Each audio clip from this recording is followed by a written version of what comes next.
squeeze us into their schedule.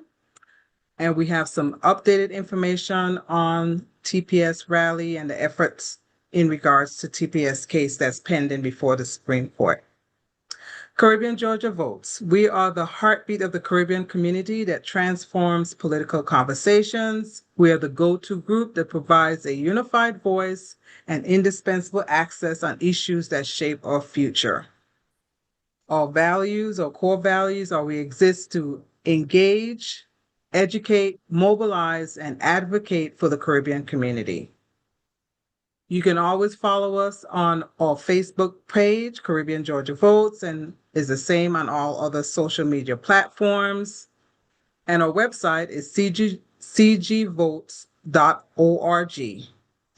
As you know, Georgia is getting ready for primary season. Our primary election is May the 19th. Early voting starts next week. So in our efforts for people to meet our candidates, we have these engagement forums. Today we have House District Rep for 96, Arlene Beckles, Representative Beckles, and then we have our very own Jacques Laurent, who's running for House District 97. But before we get into meet our candidates, we have Attorney Joseph, who was very instrumental in the rally that took place this past weekend, dealing with the TPS issues that are affecting the immigrant community. And we'll give her a moment to provide some insight, some information about the status of TPS, as well as any other activities or events that are going on in efforts to bring this issue to resolve. Attorney Joseph? Well, good evening, everyone. Good evening, Tracy. Thank you for having me, and everyone who's watching. Thank you. But I want to begin by sincerely thanking Caribbean Vote, Caribbean Georgia Votes for your support, participation in the TPS rally on April 18th. I believe it was a success. We saw different community leaders, speakers. We all came together. These must be protected. And so gathering on April 18th, even powerful that this is a fight about unity. It's about uncertainty. And also it reminded us that it is not just about legal issue. Continue to contribute every day in this continuum a momentary fight, but it is ongoing. Attorney Joseph, your video It is a little requires bit for us to choppy. stay informed. Your video is a little choppy, like you're not Are you coming. able to see me? I can see you, but you're breaking up in your speech. Okay. I don't know how we can adjust that. Well, give me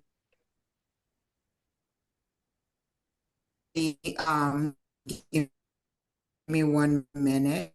If Are you able to hear me, or is it still choppy? It's kind of choppy. Yeah. And your So, pitch, so, so, so, Can you so guys maybe, hear me fine? so maybe do this, Attorney Joseph. I'll do a little nationwide perspective of what's happening. You maybe shut down the camera, come back in. Maybe it just needs to reset. All right. Right.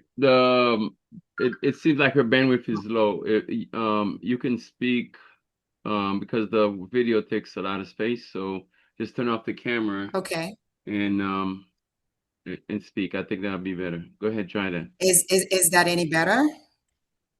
That's Are 100 you times better. okay? we can hear you. Okay. Okay, well then that's fine. As long as you're able to hear me, that's basically the message that I want to send across. Again, with the TPS, it is a continuing struggle. It is ongoing, and it requires that all of us stay informed, organized, and also active. So as we move forward, we know that we will continue to support all the affected cases for TPS. There's 17 countries that is affected by it. And so our effort must be a continual effort. And we're going to continue to keep pressure on the decision makers and ensure that our community is not ignored.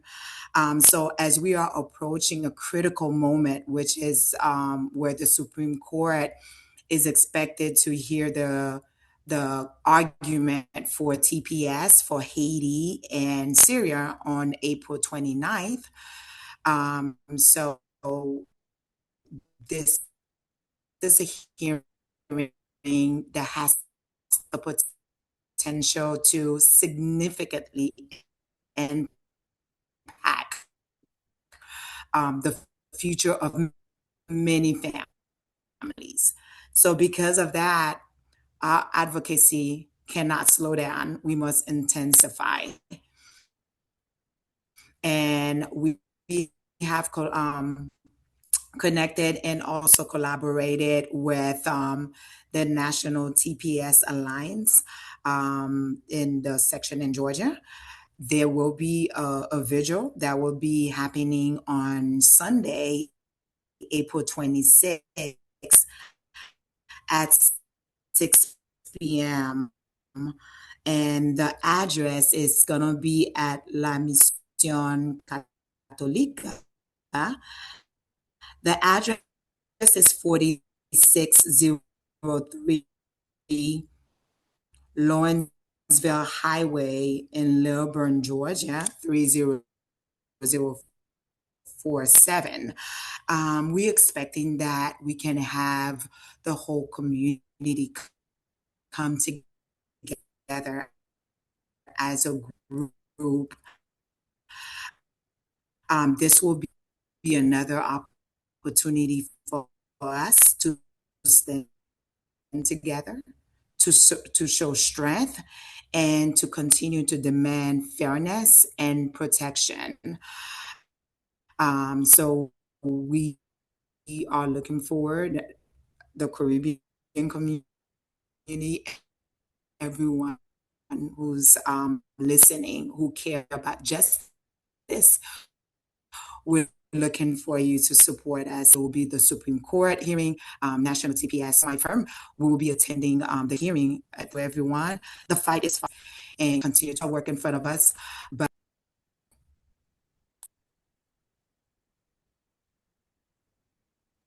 Could you repeat the address again for the visual and the time? I'm trying to type it in the chat. sure, it's Sunday, April 26th at 6 p.m. It's going to be it's a Catholic church, La Mission Católica. The address is 4603 Lawrenceville Highway, and that is in Lilburn, Georgia, 30047.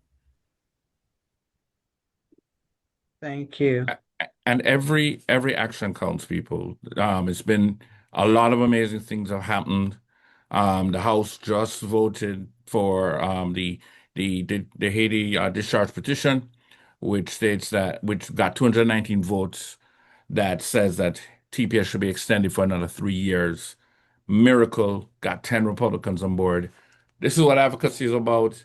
Caribbean, Georgia votes, Haitian organizations across the country all called in, advocated, protested, had rallies. These are the things that pressure elected officials into doing the things that need to be done.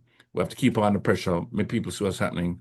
We are Caribbean Georgia Voice going to keep on supporting this because this is our Caribbean diaspora. This is what we're about. And Haitians, as any immigrant group, they're more a plus to this country than a negative.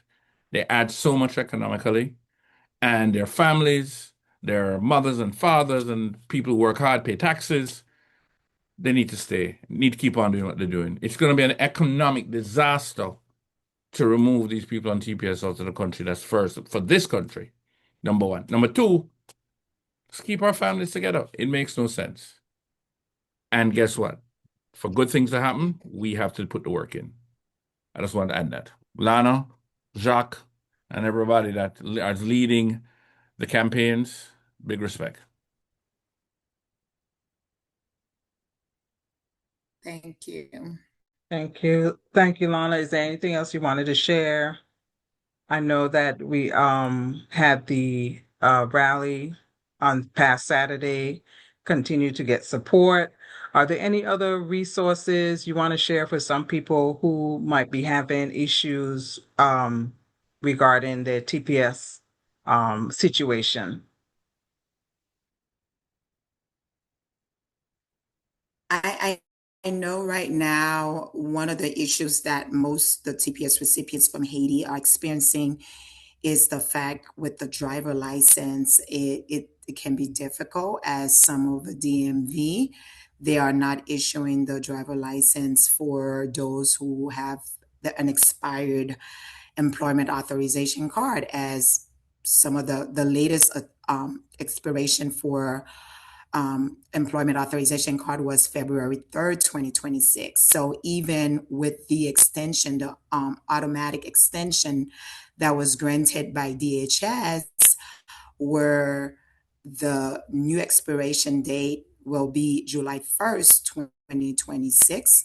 However, DMV in most locations in Georgia, they still continue to refuse the TPS recipients to grant them their driver license. So we are in communication with different state representatives and senators to see how we can make sure that they get their license, because we do understand without a license, many of them are unable to work and provide for their families. And so these are issues that continue to arise, and we'll continue to monitor and push forward and giving the support to the community in this difficult time. Thank you. Did you want to provide your contact for anyone who might be having issues or want some more information or want to support the cause? I know they can go to cgvvotes.org if they want to give some monetary donations to help out with situations. But if you want to give your contact, that will be fine. Yes, and so our office, we have 3 offices, one located in Atlanta, Georgia. We do have one in Orlando, Florida, and also in Indianapolis, Indiana. But our office phone number is 770-302 1485. Again, it's 770-302-1485. We help clients with different practice area, Lana, we're still specifically having immigration. If they have Lana, we're still having cases with a sound breakup, they are Lana. in court, removal proceedings, or maybe asylum cases, based green card, family-based green card, we can help with this process. And I do understand with this, and people are make it become more difficult for them to navigate the So Lana, location. there's a lot of sound I'm not issues. sure what's going on because I'm usually No doing problem. connecting online. Put the contacts in the chat. Put your contact information in the chat, and then Thank you, Tracy. Yeah. I see that. Yeah, I just did. I just did. Thank you. Well, thank you. We will have you on again because this is a Appreciate it. very hot topic, especially as we get closer to the decision by the Supreme Court. And you said you guys are going up there. So I know if anyone is in the area on the decision day, I know that will be a good time to also show your presence, and as well as your presence to support the TPS holders. so Yeah, the 29th is not decision day. no, 29th is the beginning of the argument. argument. Yeah, I know that. That's what I'm Right. saying. But it's good for people to be there while the Definitely. decisions are Yeah, being made. definitely. Yes. Yes. Yeah, Yeah. DC is putting together a demonstration action on the 29th on the steps of Supreme Court. Yes. So yeah, that's a perfect opportunity To be to make present. them understand and know what we're dealing with. And just to let you know, those arguments can last like 2 months. So we have to stay resilient and keep on making noise. By the way, I Yes. see Jody Lewis is in the house. Well, thank you, Lana. Attorney Joseph, thank you so much. We'll have you on again because I think this is an important topic that we need to keep on the forefront. Like Jason said, we need to keep it on the forefront so we are aware and we're showing our support for the TPS holders. Thank you. And if I may add before Attorney Lana leaves, just so you know, Lana, now you're officially a member of Caribbean Georgia Votes. So this is your home for advocacy. So come in and join us and take part of our activities at any time. We want to make sure that you got that message loud and clear, Thank you. the I'm people's honored. attorney. Thank you. Thank you, Attorney Joseph. Now we are ready for our main event. We have our, I think, sophomore, right? Second year, State Rep Beckles, House District 96. She's up for re-election in the Georgia primary, as I stated earlier, is May the 19th. Early voting starts next week. If you did not register to vote by Monday, that passed on the 20th, you cannot vote in the primary. So check your status on the State Secretary of State website and know where your locations are for you to go to vote, pull down your ballot because it's a primary. So you really need to pull your ballot down so you can see all the different races that are on there. So please prepare, know where you have to go to vote. And voting early makes sense.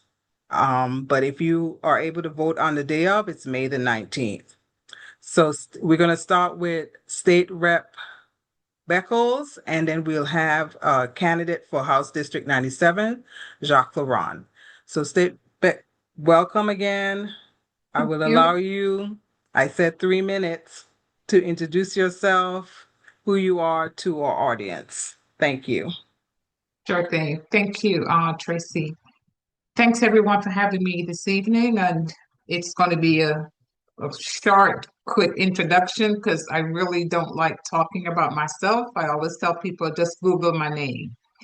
So my name is Dr. Arlene Beckles. I am a past Norcross City Council person, now current state rep for House District 96, which is Norcross, Duluth, and some unincorporated Gwinnett County areas that surround Norcross and Duluth.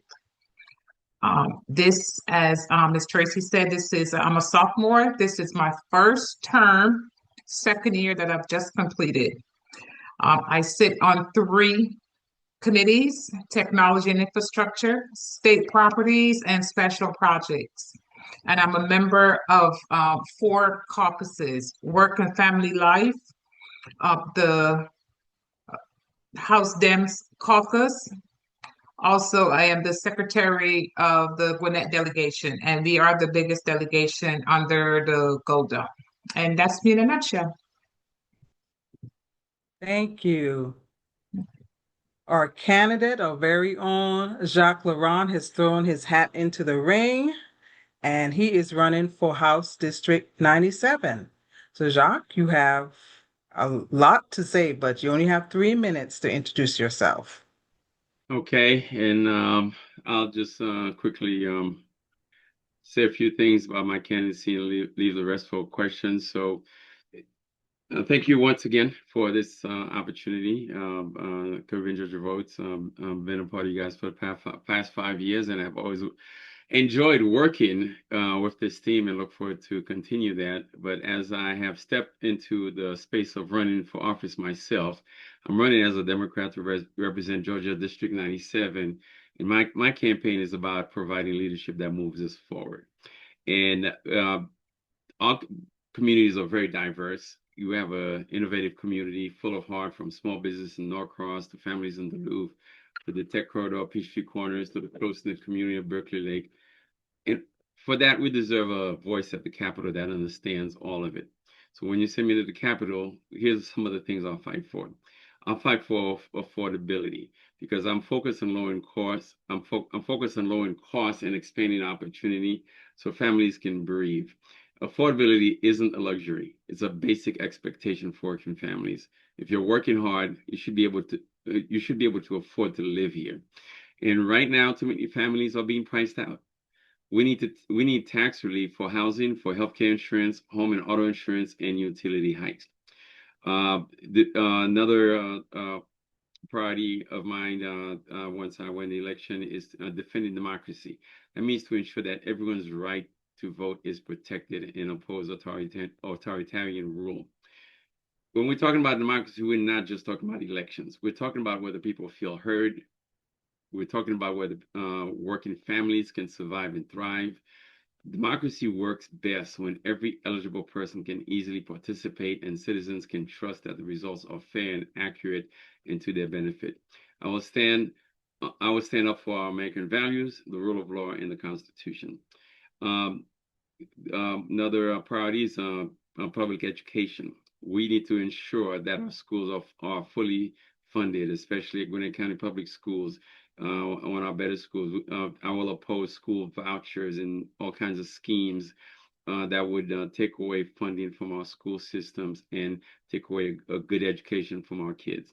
And lastly, I will be championing fixing traffic because transportation has been a problem here for quite some time, and it's not getting any better. So fixing traffic means investing in smarter roads and better transit so people can spend less time in traffic and more time at home with their family and friends. So in a nutshell, this is the reason that I chose to run for office.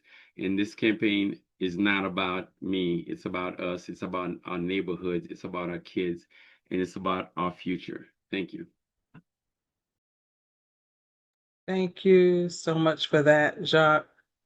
I'm going to start with Jacques and asking the next question. What makes you qualified to be elected to be a state representative? Thank you. Great question. So this is my first foray into going into politics. So the first thing you know about me is that I am not a career politician. And as someone who's not a career politician, I haven't spent most of my time, most of my 28 years in Georgia, trying to find ways to be on this party side or that party side or pushing any objective. I've been on the side of doing the work, putting my head down, working in the community, working with different organizations, dealing with the issues myself, basically because I'm a resident, I'm a husband, I'm a father, I have 4 kids. They're all trying to figure out how they're going to make it to buy a house. They're looking at going far away. One of my sons is looking at South Carolina to be able to get something he can afford. And that really breaks my heart. The question is, what can we do about that? And so I spent my lifetime working in the IT field, and the biggest thing that I love doing is I learned very early on in my career that providing the best gadgets to my clients is not what they're looking for. What they're looking is for real solutions to their problems. Sometimes it's a simple solution, sometimes it's complicated, but I spent quite a bit of my time for the last 30 years or so really dealing with real problems and listening to people, understanding what they need.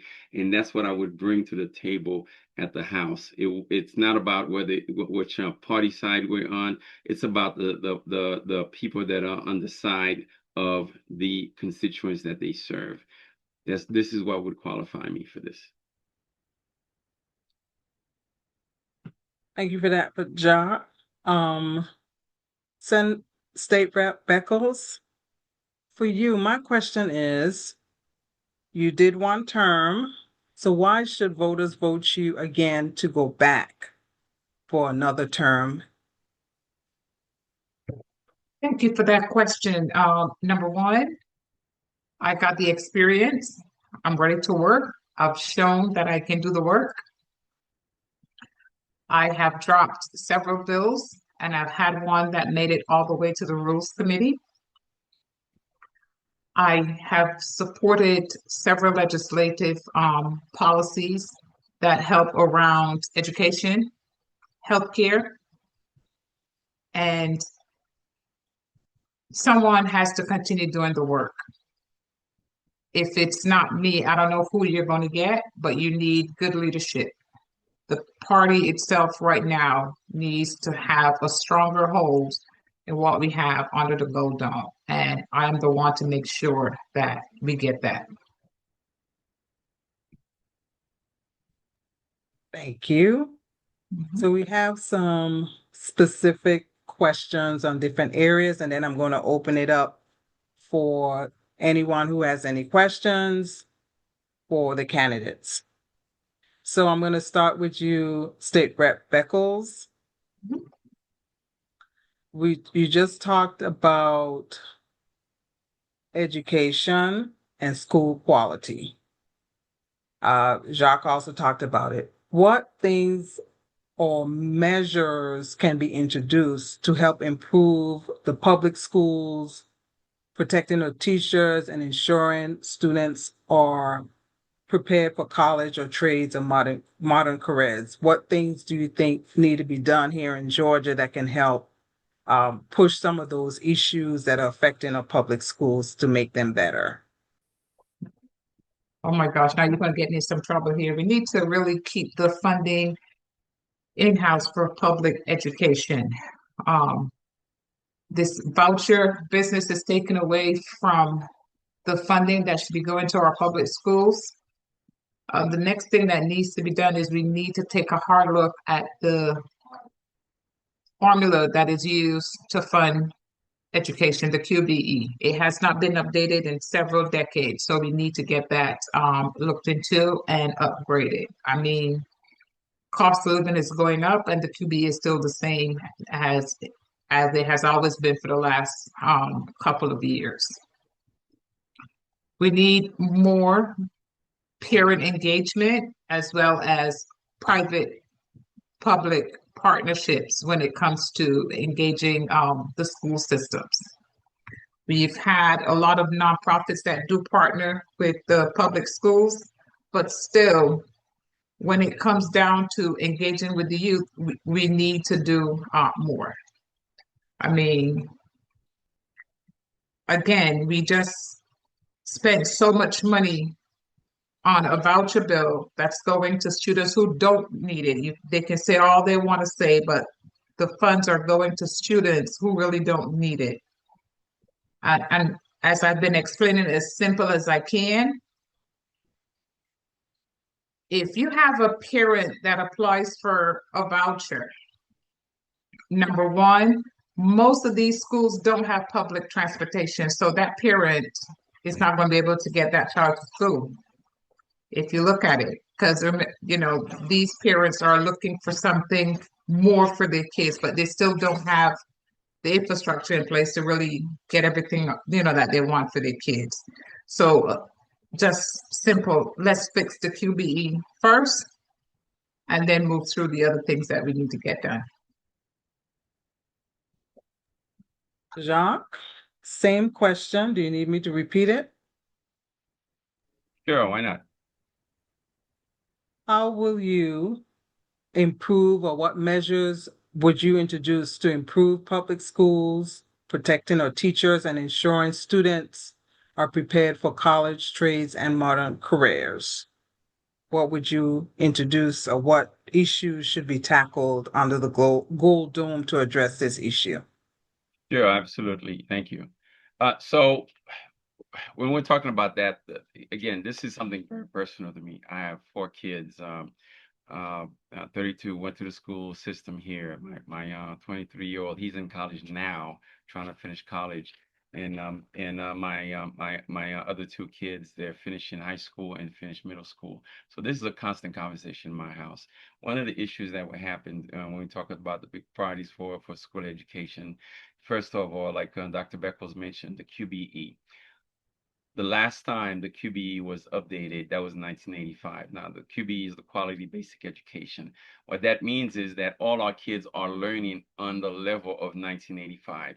So what does that mean, Jacques? Well, guess what? Mental health was not an issue back then. Safety was not an issue back then. Technology was not an issue back then. Those things were not things that were part of the system. So the state gets to say, oh, yeah, we did a great job because we covered everything, except that everything is less than everything. So we have to update the QBE to reflect what is actually going on in 2026 so that when our kids go to school, they're not getting less than. When our kids are not coming back home and frustrated because they don't feel like learning, and our kids are not coming back home feeling that whatever that what they're being taught is not relevant to them. Another aspect of it is supporting and retaining educators. So competitive pay, okay, because inflation is rising and it's not catching up with our educators. More classroom supports, even having, I believe there was an effort made this year that allowed retired teachers to come back. We're talking in tax, taking away taxes. Even starting from early learning, where we're investing in pre-K access and early reading programs. Those are kind of things that we can fund, we can support and pass legislation that brings these things to a modern day education for our kids. So those would be the things that I would want. And then lastly, a pathway from a high school to college, because many kids have gotten lost in the higher education process. And I could speak to that very directly because I went back to school recently, and it was hard getting through. I can't imagine how difficult it is for my kids, because I see it in their faces. So there needs to be a better learning path so that they can get the technical education they need, so they can get where they need to go. And yes, I do want every kid to have a DR in front of their name, but not every kid is the desire of that. So they still need to care for themselves and earn a living. So we want to have a good, clean pathway so they can get the vocational training and technical education that they need so they can at least survive in this difficult economy. So those would be the things that I would want to see happen and work with my colleagues to improve education. Thank you, Jacques. I see State Rep Beckles has her hand up. Yes, I just wanted to throw this in because we pretty much just got this report. $17 million has been allocated for Georgia school literacy. So this is going to help out students K through 3 who are right now not reading at a good level. So that's a big win that came down on it. Definitely, definitely. Reading is fundamental. That's something that you need for everything that you're going to do in life. All right. So my next question, as we're talking about young people and the youth, we have seen a rise in some heinous crimes. I actually was at a banquet last night for the volunteers that work at DeKalb County Juvenile Justice. I'm a DeKalb County resident, and that's how I give back, is working with the DeKalb Juvenile courts. And the kids are getting younger that are causing these crimes. What ideas or plans, and I'll start with Jacques this time first, could improve public safety when it comes to crime prevention, especially we have in mental health and we having a lot of young persons that are involved in these crimes?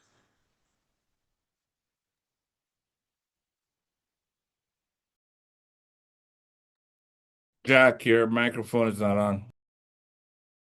Sorry, I thought I had unmuted. Can you hear me now? Can you hear me? Yes, we Okay, can. thank you. So at the state level, when we're talking about crimes, the state can't actually act on it. That's why you have the local and county and city polices. But what the state can do is fund what actually works. Make sure there's money to support what works. Allocate funds for all the proper allocation for to make sure there's enough law enforcement, the response service and the courts. And make sure that there's investment in training and the equipment needed to respond to those things. But I think you alluded to it, but we want to make sure that there's for people that can deal with mental health. As someone who operates in the NAACP, we had to deal with one case where this happened in the city of Atlanta, where a mother was with her son. Because the son was having an issue, he called his mom, and his mom went to his apartment. And when she went there, she saw that he was having an episode and called 911. The police showed up, and they took him in, and next thing you know, he's dead. Okay.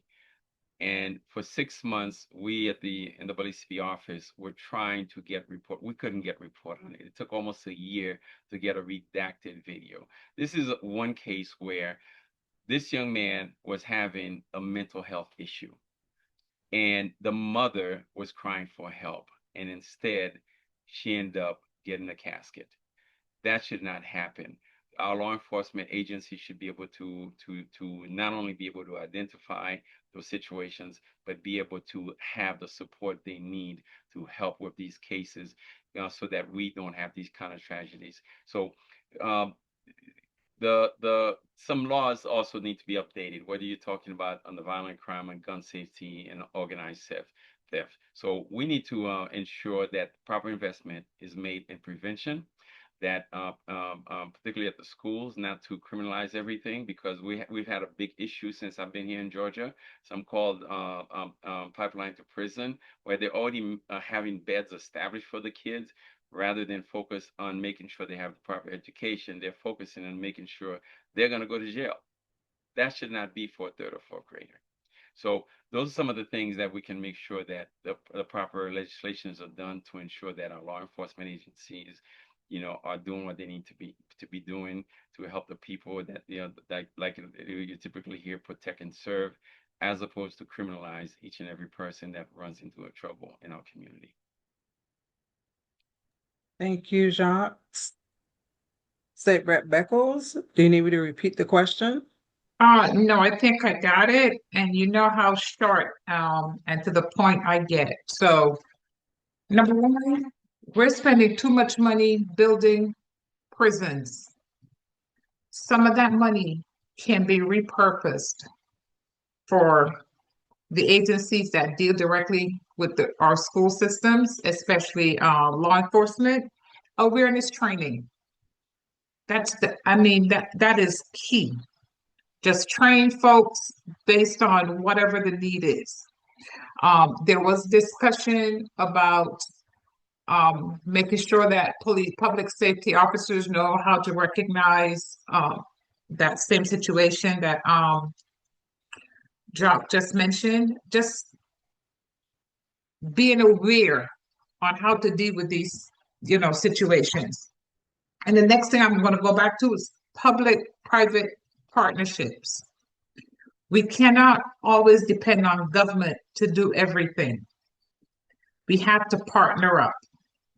And again, the state can only do so much. All we can do is pass laws, help fund, enforce. So it's at the local level that these issues need to be, dealt with. So 3 points, I always give 3 points. So repurpose some of that money that we're using to build brand new prisons, awareness training, get into the habit of public-private partnerships. Thank you. Thank you, State Rep Beckles. So stay right there. You're going to go next. We have many families, and I know there was some legislation addressing property taxes in the Georgia legislature. So we have many families dealing with this affordability issue with housing. As housing prices have gone up, property taxes have gone up, and of course, rent, groceries, insurance, etc. What specific legislation or measures would you support or propose in helping with these issues now that we're in inflation, as well as the property taxes? That was one of the couple issues of several bills that were before the legislature this year.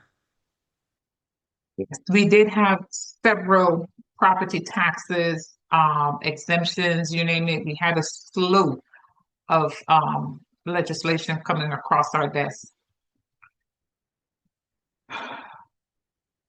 We just can't stop taxes. You need the taxes in order to maintain, all right?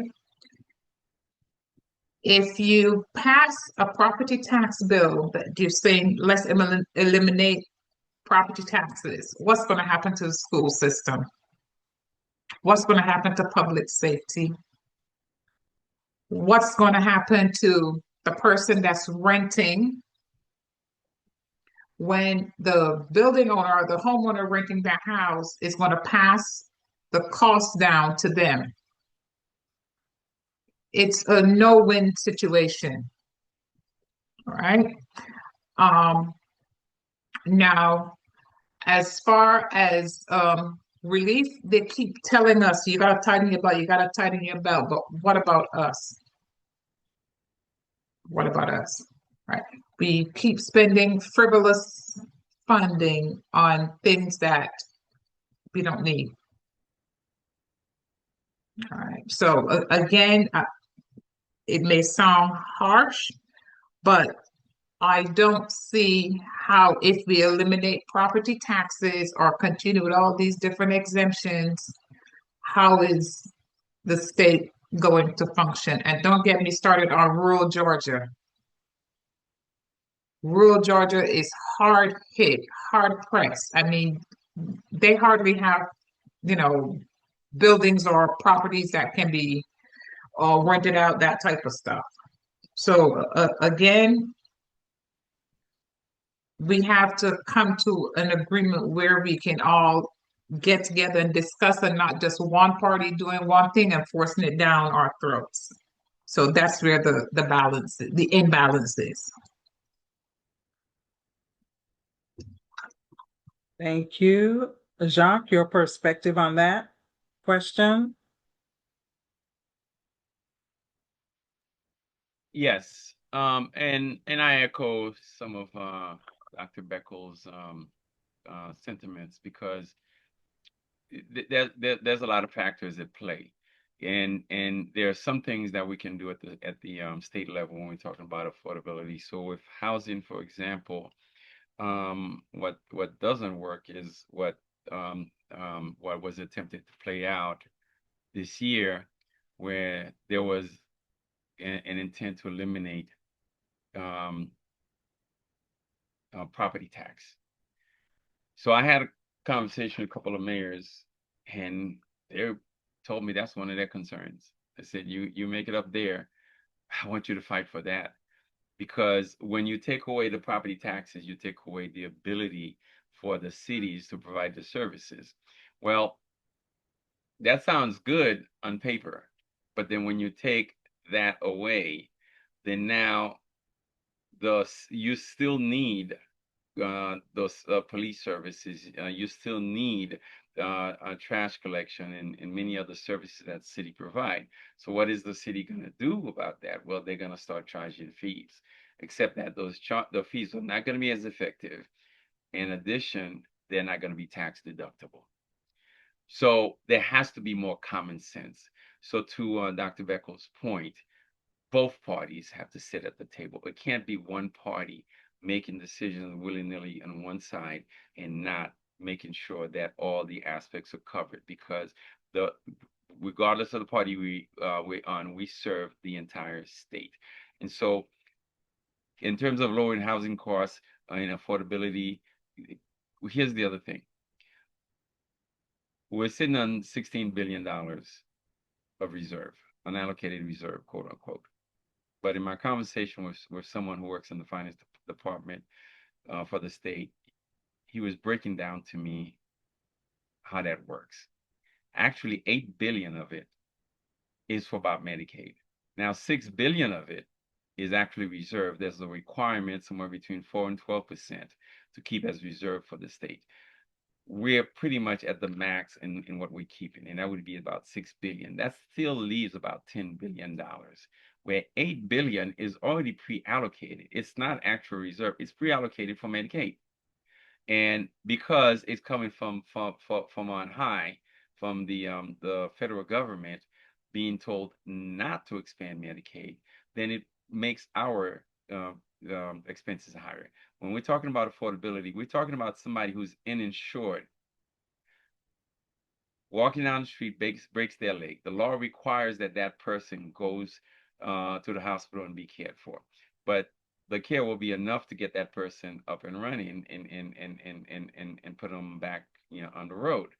Well, now this person didn't have insurance for a reason because they couldn't afford it. So now they racked up a $20,000-$30,000 bill that they don't have a choice, they can't pay, and the hospital don't have a choice, they can't pay. And so what's going to happen to that $20,000 or $30,000 is that it's going to get passed on to the rest of us that are paying insurances, because that's what they're going to have to do, because they're going to have to pay the bills one way or the other. And so those are some of the decisions that are made that are not common sense, that are being done, that we have to address. Is that why are you holding on to this money that belongs to reduce costs? And if I don't know about you, but my health insurance rose about 60% for this year. So we need to have more common sense decisions being made at the state level. We need to move away from party lines and get the job done. But I believe that it's been over 20 years since the Republicans have had an opportunity, and I believe that the Democrats need to be at the helm to have an opportunity, and we can work together and make this a better state. Thank you, Jacques. You could stay right there. Now, this is up your wheelhouse. We're talking about small businesses now and economic opportunities. How, as your role as a state rep, can help, especially minority-owned and immigrant businesses, um, have opportunities for funding and access to contracts or businesses, or how can you help them in their scheme of being staying alive? Because I know a lot of businesses have been closing down due to high costs, material costs, or whether it's the expense of doing business.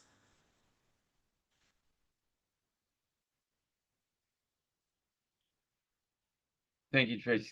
That's a really great questions, and it is of my wheelhouse as the chairman for the Georgia Haitian American Chamber of Commerce. We just had a entrepreneurship expo for the month of March, which is Entrepreneur Month, and we did it in 4 areas in the metro area with the Haitian community, and they came back with the same exact question: uncoordinated access to funding, so that after all the World Cup activities are gone, we're going to go ahead and do actually special training and education on that. As someone who has been government contracting certified, it's dismal, because you have less than 0.00% of the contracts coming to minority from the state, coming to minority businesses. There needs to be a little more equity in that, because we're not 0.00% of the population. Our businesses are not 0.00% of the business community. So we need to basically get to a point where the state makes it more accessible for the minority community to be able to have access to contracts.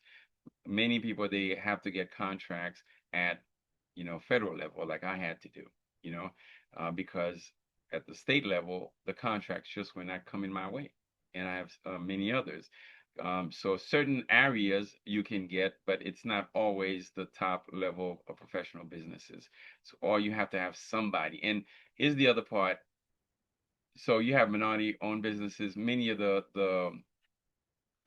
funding is going to businesses that are labeled as minority, but not necessarily minority.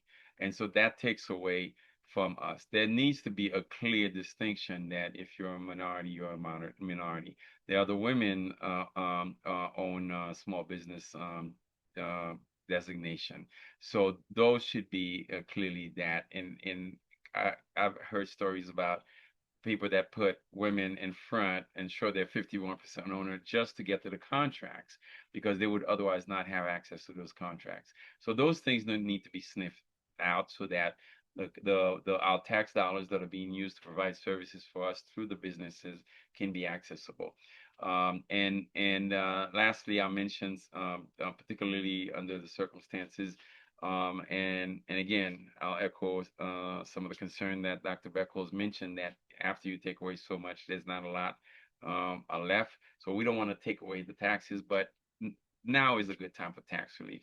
It just came out that with all the tariff that just we're charged on on the businesses we're doing business for other countries, that has been deemed illegal. So now the money's going back to the businesses, except it's not coming back to the consumer. So there's a lot of, but you're really talking about the big businesses that were able to survive that. So they're going to get a windfall. And the smaller businesses, and I know that because I'm in business groups where we have discussions about that, because fortunately for me, I don't have that impact for my business because I'm in the tech space. But in the business groups that I'm part of, we have people they're doing business in Switzerland, or they're doing business in Africa or South America, and their products are being shipped there. They literally have to lay people off on the tariff. Now they don't have that opportunity because some of these folks are minority people. But now you have a situation where the bigger businesses, they can afford these hits. The smaller businesses cannot. So what is going to be done to make sure that the smaller businesses and the consumers that have to pay higher prices, that is a question we need to ask and we need to address, because these are the kind of things that have caused many businesses shut down, many businesses priced out of the market. And so those things are things that we have to address at the state level as well as the federal level. All right. Thank you, Jacques. State Rep Beckles. Okay, as far as the same question, or you have another question for me? Same question for you. Okay, okay. Okay. During my first year, I partnered with ACE Women's Center, and they had a financial literacy program that was open up to small business owners. The first cohort was, I want to say, about 21 small businesses, and they went through a 12-week program where they were trained on different aspects of how to apply for loans, apply for grants, and just different skills for when it comes to, handling their small businesses. And I found that first experience to be so well-rounded. And I'm going back again this year. They've already called me to come back again for this year. So I'll be back there next month with them, doing their second graduation. So programs like that can help small businesses thrive. I know we have the Small Business Association here in Atlanta. We do have some other designations, as Jacques was alluding to, minority business, all the different letters, you name them, we have them. But where's the accountability? That's the problem that I see. Where's the accountability? So that's all I have on that end. Just getting involved and showing, these small business owners, here's help, here's what to do, and let's get you going. Thank you. Are there any questions from our attendees or any on Facebook, Jason, or any questions from our attendees before I ask my last question? You could just raise your hand or come off mute if you have a question for either guest.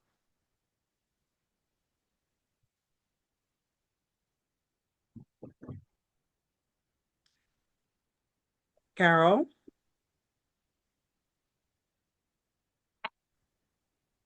Yes. So my question is, can you be more specific about the property tax bill? Because I keep hearing everyone say that it's being eliminated, but what the what I read is that they're putting a cap on annual increases of 3%.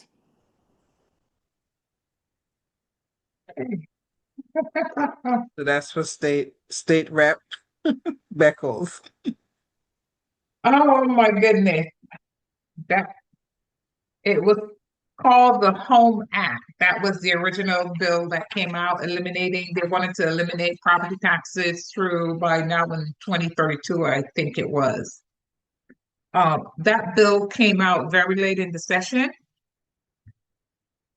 When it was placed in front of us, we had like an hour presentation. Then the questions started flying. Okay. Back and forth, it got watered down. So we don't even know what, pardon my French, what HE hockey sticks was all in the bill at the end of the bill that we voted on. But what passed, and I'm reading from a report that we got from finance. So instead of only limiting the assessment increases, they're going to be trying to push the local government, which is what Jacques alluded to. If we take it away, the local governments are going to have to increase their millage rate, find other ways to make up this lost revenue. All right. Homeowners are going to see skyrocketing tax bills.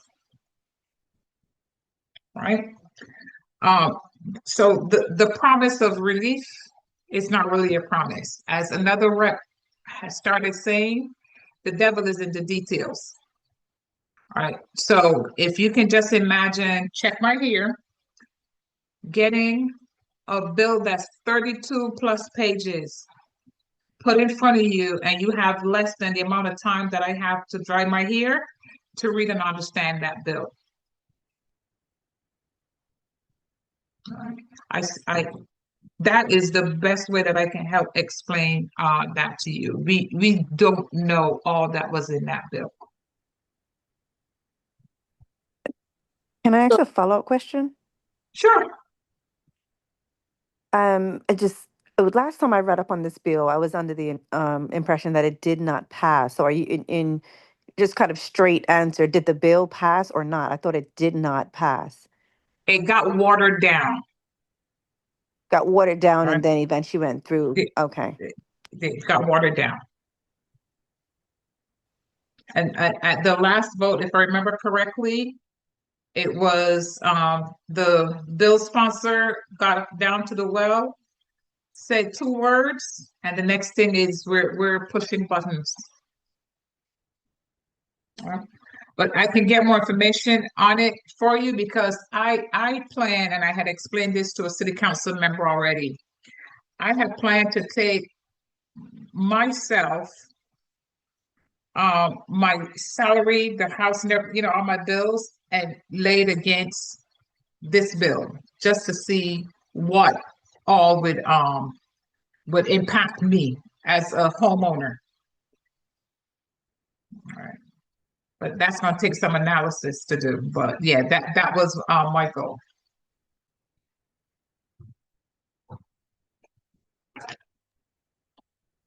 Any more questions on that? That question? Yeah. Anybody have any more questions? Just raise your hands. I don't see any more questions on the Facebook page. Yeah. Tracy, what I can do? Oh, Carol has her hand up. okay. Go ahead, Carol. Go, Carol. Dr. Beckles, you were about to say something. No, I was saying I'm working on a newsletter right now for my session wins and losses. This is the first draft in my hands. I can send it to Tracy and she can forward it out to you guys. So it has what I think would really help our community and all the bad things that wouldn't help our community. So it's wins and losses for 2026. Thank you. So it's like a 3 or 4 page newsletter. Look forward to that. Yeah. If you have a list of email addresses, I can add them to my database so they can always keep getting my updates, my newsletters. Yes, I got one from you. So Okay. if you want to put your email address in the chat, I can go ahead and send them to Dr. Beckles.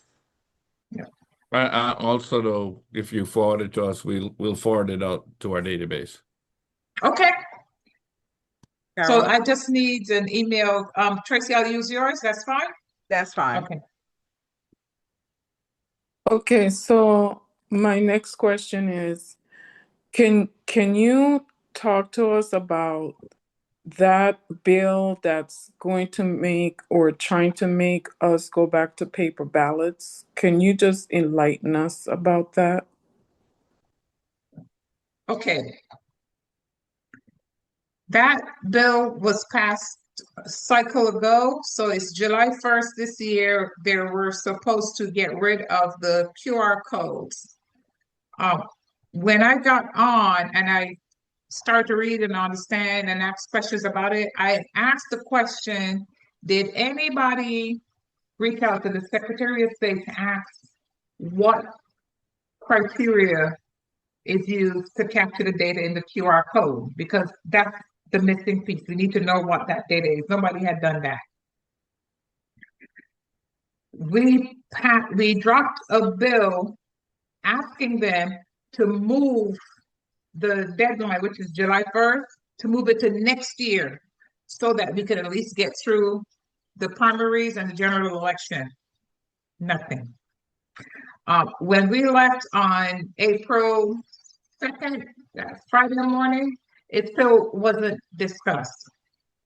So we still don't know what is going to happen. We just know that we'll get through the primaries because the primary is May 19th. July 1st is the deadline. After that, we don't know what is going to happen. There's a possibility we can get pulled back in for a special session to work on it.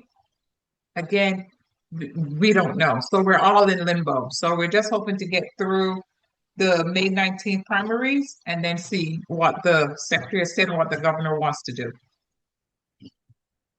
Yeah. But I mean, it's a simple question. And I did before, if you recall, they were talking about the 400,000 people that were going to be eliminated off the voter polls. And I asked a simple question. What is the criteria for removing someone? And I wrote a letter to the Secretary of State asking those questions. What is your criteria for removing people? Took them a couple of weeks, but they got back to me and they sent me a report. I went through it and I told the leader, I said, I'm satisfied. And I posted it out on my social media so everybody can see the letter that I sent and their response. So I'm happy. I'm okay with the way how they eliminate voters. Thank you. You're welcome. My pleasure. I like to ask questions. I may not talk a lot, but I normally ask 3 simple questions.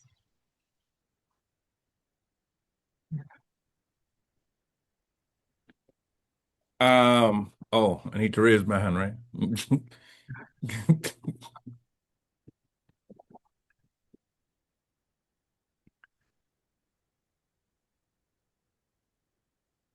Oh, is she not gonna call me? Okay, I'll just go ahead. This question is for either candidate. We are in a very dangerous time with immigration and immigration policies, and of course, that's our communities. As a matter of fact, that's any communities that are brown or black because there's racial profiling by ICE. Now, there's been some victories recently because of certain advocacy where Haitian parole and Biden parole and Biden asylum parolees. Their status got reinstated.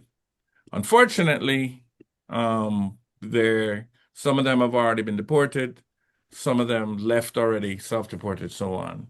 So, but at least those who remained are can stay legally for now. And of course, there was the discharge petition on the floor, which the House voted 219 for, mainly Democrats with about 10 Republicans, to extend Haitian TPS by 3 years. Now, considering the result of what is being pushed by the administration and by DHS would mean close to 500,000 Haitians being deported to Haiti and the tearing apart of families. How would you use your elected positions to help protect our communities from your standpoint? And that's for both of you, and I guess starting with Jacques. Sure. From the elected position, there are things that can be done, but the majority of the law enforcement is being done at the local level. Federal. And the law is coming from the federal level. So let's talk about 287G. Okay. 287G is the deportation law. And I remember the days where in Gwinnett County, it was very rampant. You know, if you were an immigrant and your paperwork was not in order, they would process you to deport you. Fortunately, in Gwinnett County, that's no longer an issue because we have a sheriff that the first thing he did was, or one of the first things he did anyways, was to repeal the agreement between ICE or immigration and the county of Gwinnett. Having said that, the state of Georgia, and you could correct me if I'm wrong, Dr. Beckles, has, as of this year or sometime last year, taken that up to where they've taken the 287G law. So where what that means is they've been deputized by the federal government to arrest people and take them out. What I would want to see is a strong push to remove that, because right now, if a state police pulls you over, then you can be processed and be put in detention camps or deported. Unfortunately, the school systems, the counties and the cities, they have the option of making that designation for themselves where they get deputized by the federal government. So it would be a push to ensure that we minimize that throughout the state. So it's gonna take really getting a flip in the state to ensure that this doesn't happen, because the Republican Party is staunch behind that, and that hurts. Okay, so with the best we can do is in the districts that we have some kind of control, that we say we're not going to cooperate. So that what that means is ICE will have to come in and deport people on their own. But the city and county polices, similar fashion, like the police chief, Chief Mullen in Lawrenceville, has stated publicly and to me privately that that's not what they do here. And the same with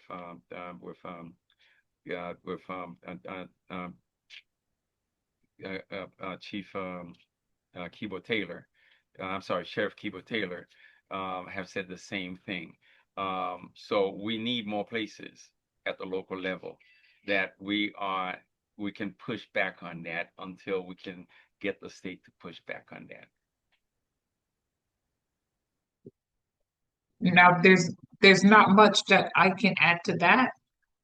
But I would say we definitely have to keep our fingers on the pulses of our law enforcement here, all our police chiefs, the sheriffs, just have, I don't want to, it has to be an understanding. You have to be able to reach out to them to make sure that what they're doing is within the law. They're not breaking any laws, pretty much. But that is at the federal level.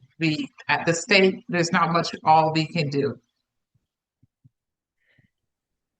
I mean, I don't think that's that. And personally, I don't think we can really say that because what happened in Congress was based on advocacy locally. Like we all pushed for these things to happen, and the 287G agreements are supposed to be agreements with local municipalities. So if everybody who's local, statewide, stands up and says, because the reason there needs to be a 287G is because federal people aren't supposed to be doing these things in the state. So the 287G agreement literally asks the state official, whether it be a sheriff or another municipality, hey, I'll do the work for you because I have that right as a state official. So basically what I'm really asking any person who's elected in a state position, please stand up against Is 287. that That's literally where I'm coming from. okay? Because 287G does not work without the state, It's just so signing on. okay. Got it. Thank you for your question, Jason. I think Carol, I think Jody. I don't know who else had a question. Anybody else have a question before I ask my last question, which is a very easy question. What do you need your supporters to do at this stage to help you get across the finish line? So I would let the lady go first, State Rep Beckles, and also include your contact or any information. You have any events coming up or anything like that. You could use this time to do that. Okay, thank you so much. Well, I'll give my information. My website is my name, arlenebeckles.com. The most help that I need right now is door knocking, funding, of course. So I can't forget to get some money to help pay for all the things that we need.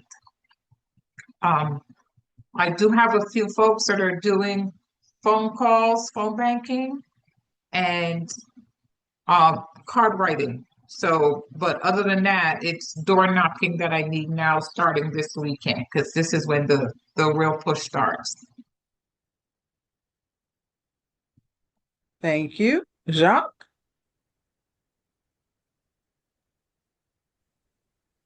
Okay. I just dropped the information I'm gonna do that now. for my campaign. So what I need, well, aside from prayers, what I need is votes to make sure that everybody gets out and vote in my district. I'm asking you to give me the opportunity to represent me, to represent you, to give me the opportunity to represent you in the district of 97, which is Duluth, Norcross, Peachtree Corners, and Berkeley Lake. Now, I do share Duluth and Norcross with Dr. Beckles. So we're side to side. She's on the east side and I'm on the west side, you know. But the bottom line is that I'm in a tough race. My opponent's got money. I don't. I'm grassroots. I'm knocking doors on the street. Tomorrow we're canvassing. I dropped the volunteer email where you can go and email and say you want to volunteer, and we can get you to go volunteer tomorrow. We're doing a big canvassing push in the Duluth area near Pleasant Hill. So we're gonna knock on about a couple hundred doors, you know.